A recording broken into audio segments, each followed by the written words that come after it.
12. Lesser efforts.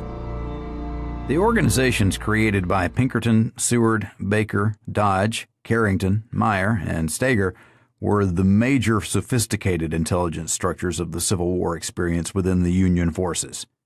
For a while, a Bureau of Military Information was maintained in the War Department under Colonel George H. Sharp, who maintained the unit from March of 1863 until the end of the war.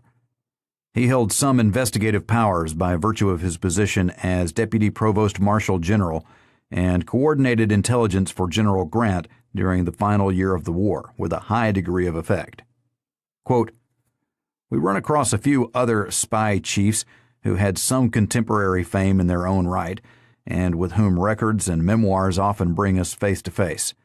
Among them was Colonel William Truesdale, actually a civilian like Pinkerton, head of the police chief for General William S. Rosecrans, both in the Army of the Mississippi and the Department of the Cumberland.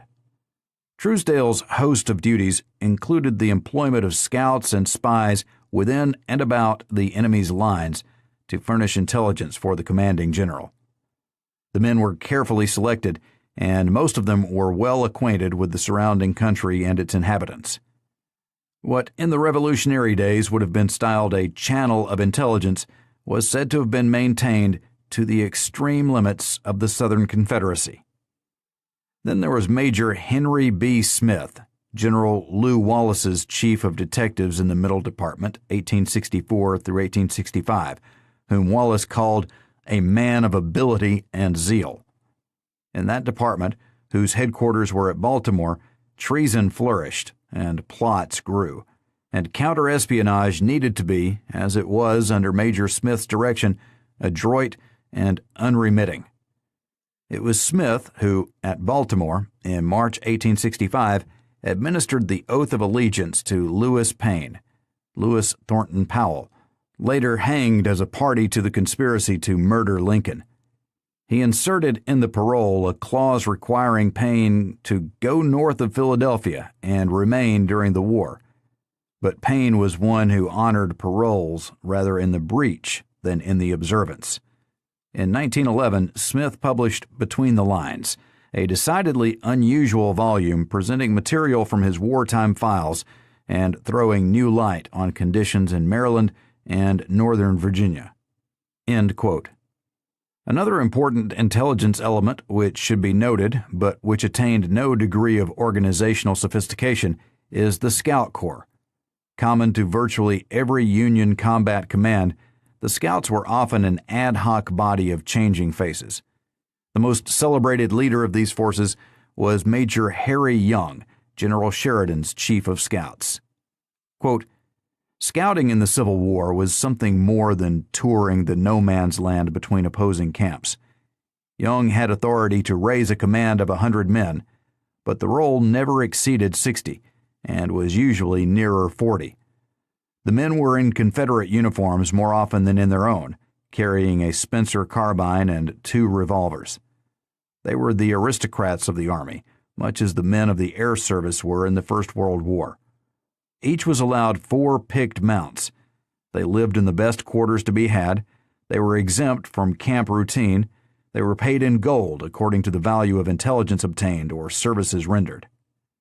They might go in small details, a few men at a time, or they might sally out in force on some major expedition. They were to surprise and capture, or if necessary, kill, the enemy's pickets and vedettes, to harass enemy patrols, to pounce upon guerrilla bands. Once Young and his little company stampeded a cavalry brigade, and they were also to gather intelligence. In any case, they wore the enemy's uniform, and sometimes other disguises, within the enemy's lines in order to deceive. Therefore, under military law, if taken within or about the enemy's lines, they were to be treated as spies and suffer death." End quote. Those serving under General Fremont in this capacity during the spring and summer of 1862 were given the name Jessie Scouts in honor of the commander's wife, Jessie Benton. The name became commonly used by these daring riders after Fremont had departed the theater and was applied to any Federal scout who wore the gray in the Virginia area. Before the Union forces were mustered out, Harry Young was to see intelligence service in another field of operations. Quote, "After Lee had surrendered, the Mexican frontier needed watching, for the contest between the French invaders and the Liberals was still in progress. Therefore, Sheridan was ordered to the Rio Grande with a corps. Colonel Young, he was by now breveted lieutenant colonel, went along, taking with him 4 of his old command. Sheridan admits that material aid was given the Liberals from United States arsenals, and he also recommended Young as a trusty go-between and an agent who could furnish reliable intelligence of affairs within Mexico itself. But outwardly, there was adherence to neutrality. Young, however, without first getting Sheridan's approval, took liberal money, raised a band of 50 or so, and attempted to cross the river. A fight ensued. Some were killed, some escaped, Young himself disappearing completely." End quote. By the end of the Civil War, all military intelligence operations virtually ceased to exist. Undoubtedly, some scouts were retained for immediate observation duties in the West in the Indian campaigns. Beyond this, the intelligence organizations created by the Union Armed Forces establishment was totally dismantled with the Peace of Appomattox, and the demise, in the opinion of at least one expert, was not necessarily a loss to be bemoaned. Quote, "From beginning to end of the Civil War, the ordinary hazards of professional espionage were doubled and trebled by the inexperience or downright incompetence of staff officers assigned to intelligence. The transmitting of information was primitive and unsystematized, and where cipher messages were resorted to, the ciphers were so transparently contrived they did little more than guarantee the guilt of the bearer.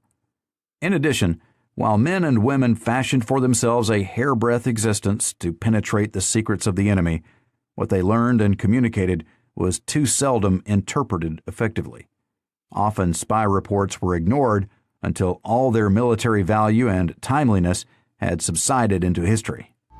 End quote. This is Our Hidden History